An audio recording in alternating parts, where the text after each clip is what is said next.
la conversión La conversión, la conversión.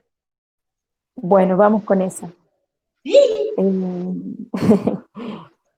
Eco del libro de los Hechos de los Apóstoles. Bueno, dice, yo soy judío, eso es lo que cuenta Pablo, ¿no? Así empieza. Yo soy judío, nacido en Tarso de Cilicia, pero me he criado en esta ciudad y he sido iniciado a los pies de Gamaliel en la estricta observancia de la ley de nuestros padres. Estaba lleno de celo por Dios, como ustedes lo están ahora. Perseguí a muerte a los que seguían este camino, llevando encadenados a la prisión a hombres y mujeres. El sumo sacerdote y el consejo de los ancianos son testigos de esto. Ellos mismos me dieron cartas para los hermanos de Damasco, y yo me dirigí allá con el propósito de traer encadenados a Jerusalén a los que encontrara en esa ciudad para que fueran castigados. En el camino y al acercarme a Damasco, hacia el mediodía, una intensa luz que venía del cielo brilló de pronto a mi alrededor. Caí en tierra y oí una voz que me decía, Saulo, Saulo, ¿por qué me persigues? Le respondí, ¿quién eres, Señor? Y la voz me dijo, yo soy Jesús de Nazaret, a quien tú persigues. Los que me acompañaban vieron la luz, pero no oyeron la voz del que hablaba. Yo le pregunté, ¿qué debo hacer, Señor? El Señor me dijo, levántate y ve a Damasco, donde se te dirá lo que debes hacer. Pero como yo no podía ver a causa del resplandor de esa luz, los que me acompañaban me llevaron de la mano hasta Damasco. Un hombre llamado Ananías, fiel cumplidor de la ley, que gozaba de gran prestigio entre los judíos del lugar, vino a verme y acercándose a mí me dijo, hermano Saulo, recobra la vista. Y en ese mismo instante pude verlo. Él siguió diciendo, el Dios de nuestros padres te ha destinado para conocer su voluntad, para ver al justo y escuchar su palabra. Porque tú darás testimonio ante todos los hombres de lo que has visto y oído. Y ahora, ¿qué esperas? Levántate, recibe el bautismo y purifícate de tus pecados, invocando su nombre. Palabra del Señor. Gloria a ti, Señor Jesús. Gloria a ti, Señor. Esa es el mismo testimonio, ¿no? Como que él habla en primera persona. Y me encanta porque, bueno, Pablo junto con Pedro, hoy escuchaba en la misa que el padre decía, estos son los dos pilares que tenemos en nuestra iglesia, ¿no? Pablo y Pedro. Ahora, lo que a mí me llamaba la atención y lo que me quedaba cuando, como es, apenas empecé a escuchar la proclamación de esta palabra, fue algo que estaba predicando en estos días y que era la sencillez de los que el Señor eligió. El Señor eligió a pescadores. Los 12 eran pescadores. Sí, había alguno que otro que no era un pescador, pero los primeros que eligió y el que eligió ser, digamos, Pedro, el primer papa, eh, era un pescador. Y Pedro era bien bruto, muy sencillo, re sencillo. Entonces es como decíamos y comentábamos ayer, ¿qué clase de locura es esta, la del Señor? Porque si vos querés ir a predicar su nombre en un pueblo que fue formado eh, en la fe, en que fue llamado por Dios, que fue elegido, que se manifestó a Dios de mil maneras durante toda la historia de este pueblo, y como el Salvador, como con la promesa del Mesías, del Salvador, pero como el Dios que funda un pueblo para recibir ese Salvador. O sea, necesitaba de alguna manera tener gente que estuviese formada, pero no, en la locura, en esta locura divina, para mostrar verdaderamente que Él es el Dios que todo lo puede, que Él es el autor de la vida, que Él es el que puede hacer todo, el omnipotente, el todopoderoso, aquel para quien no hay imposibles, dijo, no, yo no voy a elegir al formado, a los más formados, voy a elegir a unos sencillos pescadores que no conocen mucho de la ley. De hecho, los más celosos de la ley y los que la conocían y la hacían cumplir eran los fariseos, ¿no? Estaban los doctores de la ley, estaban los más formados, estaban todos ellos, ¿no? Los jefes del pueblo. Pero Jesús, ¿qué dijo? Los jefes del pueblo no lo reconocieron. Fariseos tampoco, salvo algunos, por supuesto. Tenemos algunos que sí, José de Arimatea, por ejemplo, pero hay otros que no. La gran mayoría, Jesús tuvo fuertes encontronazos con ellos, o sea, no lo conocían. Y Saulo, o sea, antes de ser San Pablo, Saulo, a pesar de ser uno de los formados, con un maestro, con uno de los mejores maestros, iniciado, dice, a los pies de Gamaliel, formado en la estricta observancia de la ley del pueblo judío, de nuestros padres, dirá acá, lleno de celo de Dios, no lo reconoció a Jesús.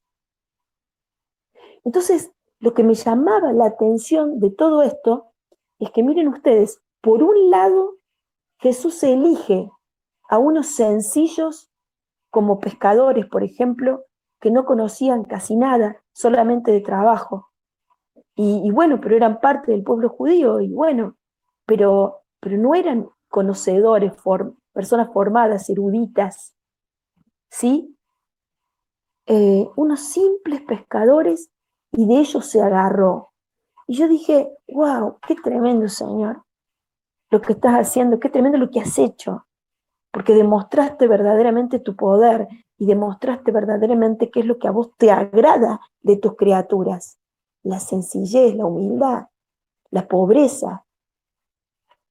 Te encargaste de esta manera de hacernos ver que el que hace las cosas sos vos, no nosotros.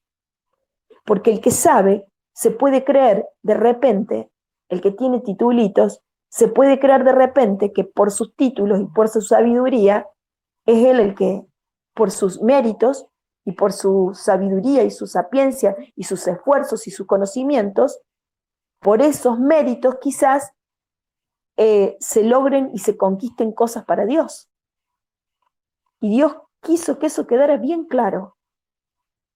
No es por tu sabiduría, no es por tu conocimiento, no es por nada de eso. Y eso veníamos meditando estos días.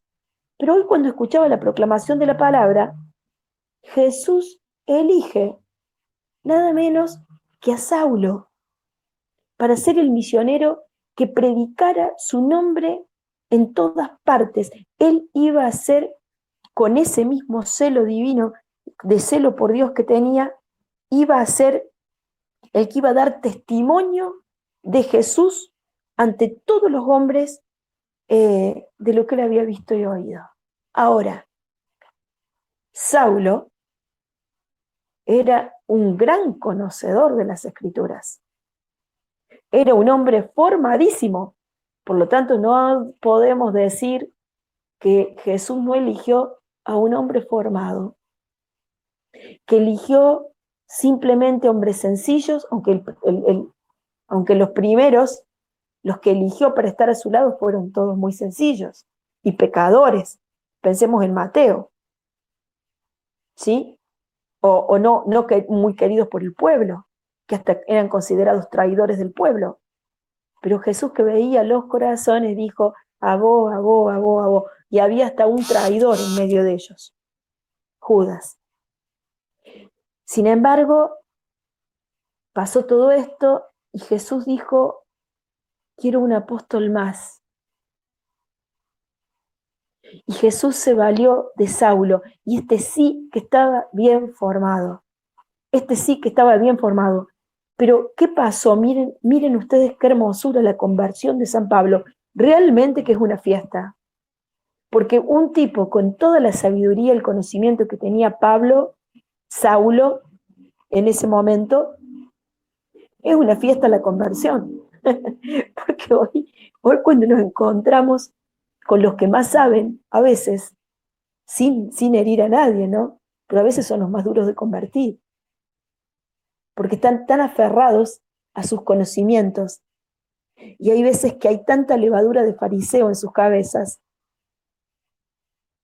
que de repente es como que razonan tanto de todos los conocimientos que tienen, que es un poco lo que le pasó a los más formados y a los jefes del pueblo, que no lograron reconocer a Jesús como su Dios, como el Mesías esperado.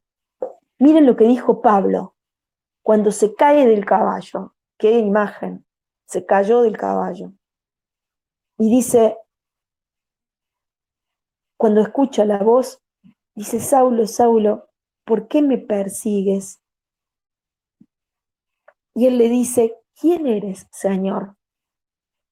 No lo conocía. No lo conocía antes y no lo conoció en ese momento, ni se imaginó que podía ser él, porque jamás creyó en todo lo que Jesús hizo y dijo. Pero justamente ese fue elegido para dar testimonio de lo que Jesús hizo y dijo. Dar testimonio de algo que él en un primer momento no había creído en absoluto, a tal punto de que perseguía a los cristianos. Pero hay algo que se rescata de todo esto. La palabra dice, estaba lleno de celo por Dios. No creyó en Jesús, pero en su corazón había celo por Dios. Su justificación. Había celo por Dios. ¿Quién eres, Señor? Mira, no tengo idea de quién soy. ¿De quién eres? No tengo idea de quién eres. Pero sí tengo celo por Dios. Y eso Dios lo vio. Y a eso Dios lo vio. Y Dios lo usó porque Dios tenía y necesitaba de una persona formada que supiera de las escrituras, que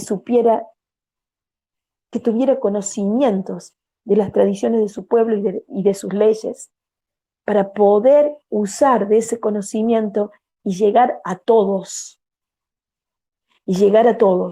Más allá que pudiera dar con una sabiduría que a lo mejor los más sencillos no las podían dar. Aunque por supuesto, nadie, cuando empezaban a hablar, los más sencillos, se asombraban los más sabedores y los más conocedores de la sabiduría con la que hablaban. ¿Sí? Porque estaba obrando el Espíritu Santo. Pero ¿qué hacía Pablo a cambio de estos? Pablo lo que hacía era dar argumentos, razones, basados en las Escrituras, basados en toda la tradición en la que él fue formado, basado en la ley que él conocía muy bien. Y entonces dije, me llamó la atención esto, te encargaste de todos, Jesús, te encargaste de todos.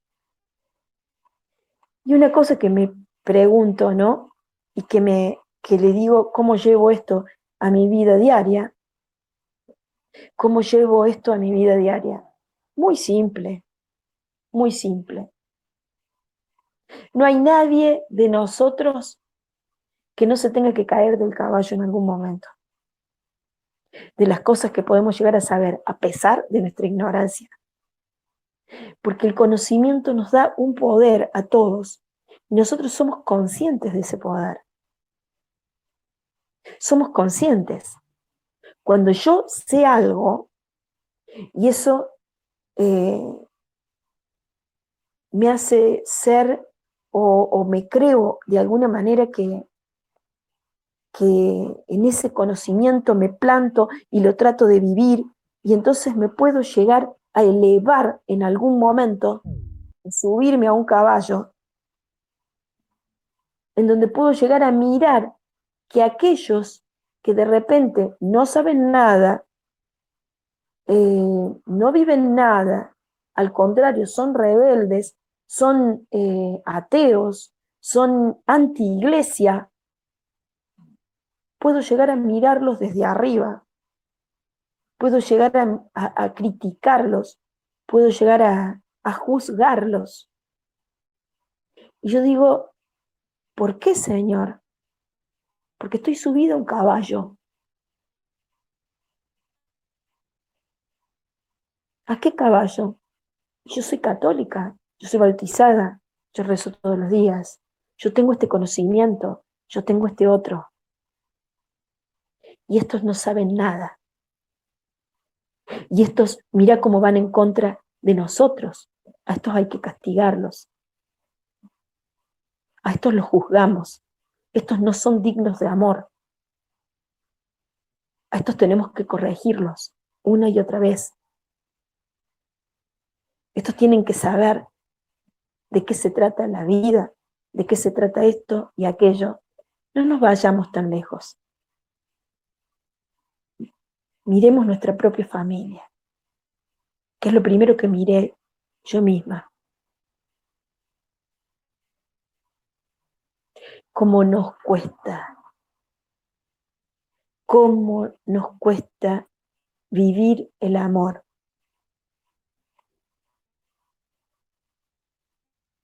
Cómo nos cuesta comprender que todo lo que sabemos y somos en Dios es porque lo hemos recibido de Él. Si dijimos sí, es por la luz que Él nos ha dado, porque si Él no nos hubiese dado todas las luces que necesitábamos para responderle positivamente a su propuesta de amor, ninguno de nosotros hubiera dicho sí. Ninguno. ¿Cómo nos cuesta? Por eso, esa conversión de San Pablo, esta conversión tan preciosa, se la pido hoy para mí, se la pido para toda la iglesia. Se la pido para toda la iglesia. Señor, aquellos que estén subidos a algún caballito, aunque sea un pony, hacenos caer. Hace que nos caigamos en el suelo y nos llenemos de tierra para que sepamos de dónde venimos. Del polvo venimos. En polvo fuimos formados. Vasijas de barro en manos del alfarero, que es Dios. Que no nos olvidemos nunca esto. Si hay algo a lo que esta palabra me llama de verdad en el corazón, es a decirle al Señor, Señor, danos el don de la humildad. Danos el don de la humildad, el don de la humildad. Danos el don de no creernos lo que no somos. El don de la humildad es eso, no creernos lo que no somos. Hacenos caminar en verdad. Después tú te encargarás de purificarnos de nuestros pecados. Porque acá, como dice la palabra, ¿no? Levántate, recibe el bautismo y purifícate de tus pecados invocando su nombre. Él se encargará de purificarnos, de purificarnos. Danos humildad, Señor, y no permitas que jamás seamos perseguidores de nuestros hermanos, de nadie. Si nos tienen que perseguir, bueno, hacenos como vos, Señor, humildes y llenos de amor.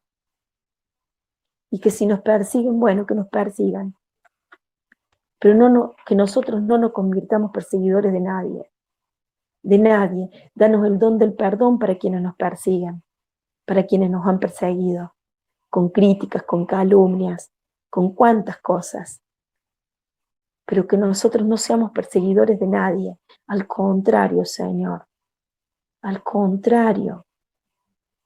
que con nuestro testimonio de vida, porque vos vivís en nosotros, nosotros podamos dar ejemplo con nuestra propia vida, dar testimonio y con palabras también de tu amor, Señor, de que somos cristianos porque se nota en el amor con que vivimos.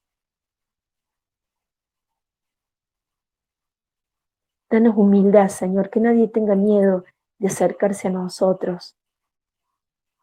Al contrario, danos amor y danos humildad. Y danos lo que tantas veces decimos, ¿no? Señor, que podamos vivir la vida con los ojos abiertos, o sea, que podamos vivir la vida mirándola con los ojos abiertos, o sea, con luz, con luz. Ojos abiertos significa eso, recibir la luz, así como la recibió Saulo acá. Saulo estaba ciego, porque esa luz lo enceguecía, porque él no reconocía a la luz. Él estaba metido en una oscuridad, en la oscuridad de estar metido en otras ideas, en otras creencias, y de haber rechazado al Mesías. Pero después recobró la vista y comenzó a ver. Y cuando comenzó a ver, comenzó a dar testimonio. Fue enviado. Y mientras era enviado, él en la luz, iba purificando sus pecados.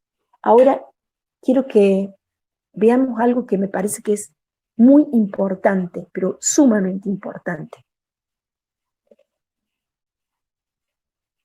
A veces decimos que el servidor, muchas veces lo decimos, y lo vuelvo a afirmar, el servidor no está preparado para servir, el que está llamado a servir, cuando todavía tiene heridas que no están del todo sanas, cicatrizadas, cuando todavía no está totalmente libre, cuando no es totalmente libre.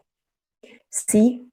Necesita ver, necesita estar sano para no mirar la vida desde las heridas, porque de lo contrario estaríamos también en una oscuridad sin poder reconocer la luz de lo alto. Ahora, eso lo dijimos, pero entonces aquí a ¿por qué, habiendo sido un pecador, habiendo estado tan confundido y en tanta oscuridad, fue enviado? Igual, purifícate de tus pecados, dice. Porque lo que él necesitaba no era conversión en el sentido de todavía tengo que sanar porque todavía tengo que ver la raíz de mi herida o dónde estoy herida en la cual todavía estoy equivocado. Él vio a la verdad.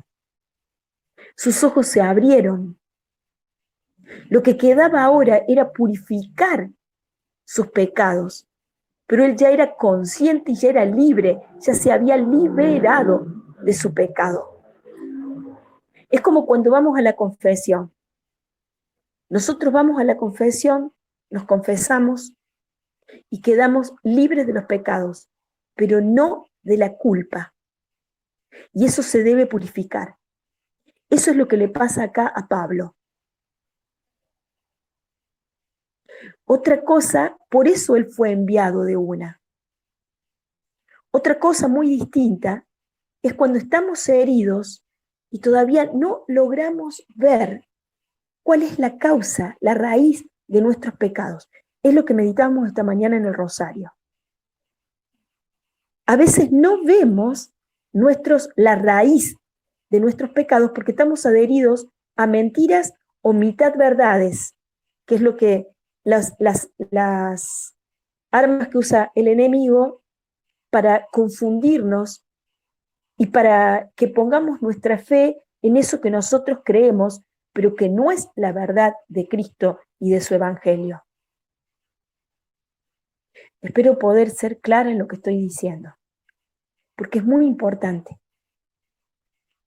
Cuando somos sanados de las heridas, más allá que todavía falte la purificación, lo que sea necesario purificar, pero somos ya, de alguna manera, vimos ya la raíz del pecado, de donde vino, lo vimos, lo confesamos, nos arrepentimos, ya está, ya está.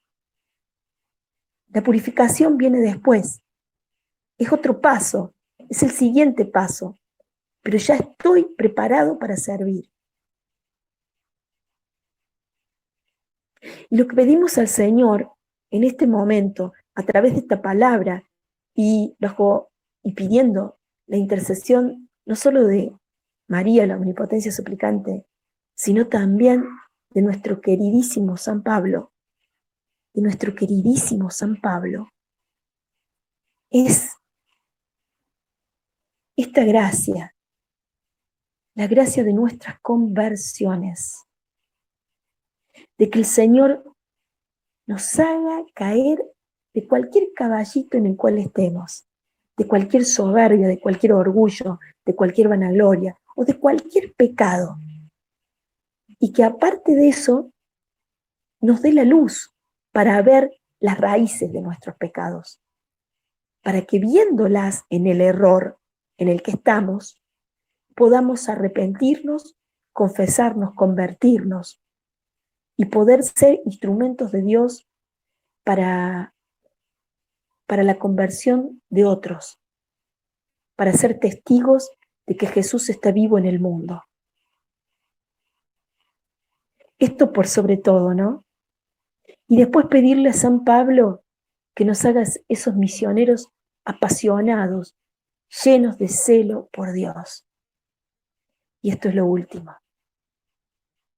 Hacenos almas, Señor, que estemos llenas de celo por ti, de un amor apasionado como el de San Pablo. Cuenta la tradición, San Pablo fue decapitado. Cuando cae su cabeza en el piso, aún después de cortada la cabeza, pica 3 veces en el suelo y cada vez que rebota en ese suelo sigue diciendo, Jesucristo es el Señor, Jesucristo es el Señor, Jesucristo es el Señor. Tremendo, tremendo, tremendamente bello. Si Dios le ha dado esta gracia a este hombre para que diera testimonio aún después de cortada su cabeza de que Jesús es el Señor, qué amor, con qué entrega y con qué amor se habrá dado a ese Dios, este hombre, nuestro queridísimo San Pablo. Que Él nos llene, por su intercesión, nos llene de este celo por Dios, que podamos dar la vida por Él de la manera en que Dios los disponga, hasta el último momento, predicarlo y decir al mundo, Jesucristo es el Señor, el único Señor, el único, y no hay otro, solo Él. Amén.